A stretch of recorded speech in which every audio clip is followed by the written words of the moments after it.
Truthfully, to be honest with you, the video was not about Caparello because he got knocked out in the second round, but he did put Sergey Kovalev down in the first round because basically Kovalev was off balance and then he got his foot stepped on.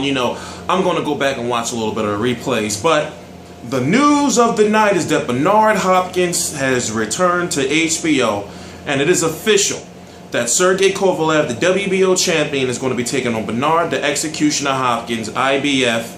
What is it? The IBF and the WBA 175-pound champion. Now, there's so much going on and there's so much to talk about, but this is not the night where I'll be able to go into details.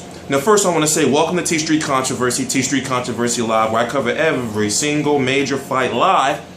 Kicking off this weekend, I have to tell you, my official grand opening is going to be the weekend of Garcia versus Salka.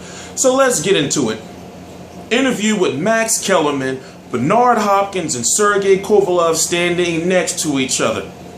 To see that happen, you can say the Cold War is over, because if you don't know, Beibut Hopkins is a Golden Boy, Showtime, Al Heyman, Golden Boy shareholder fighting on HBO. And if you think about it, if it was one fighter that could do it, you had to be powerful. And Beibut Hopkins has just showed his power, by being able to go over to HBO and say, I want that belt. I'm going to be 50 years old and ain't nobody going to stop me.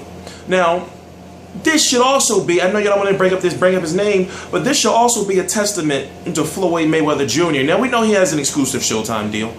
We know that already, but still, I'm trying to get you to understand how monumental this is, about with the boxing politics involved.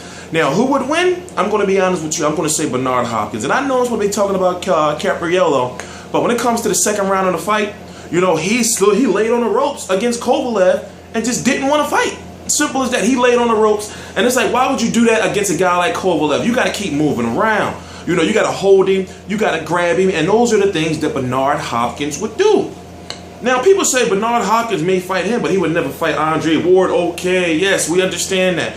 He said that in front of hundreds of thousands of people, and plus, that fight would generate no money, and nobody really wants to see it. Okay, all right, fans of the sweet science want to see it. I would love to see that fight, but realistically, I'm sorry, there's no really money in that fight, especially for a guy who's 50 years old almost, and Beibut Hopkins to be fighting a guy, Andre Ward, who has promotional issues and doesn't really generate that much revenue. When it comes to Sergey Kovalev, that fight is going to be in November, and everybody is afraid that Beibut Hopkins is going to get knocked out, and my God, I am too.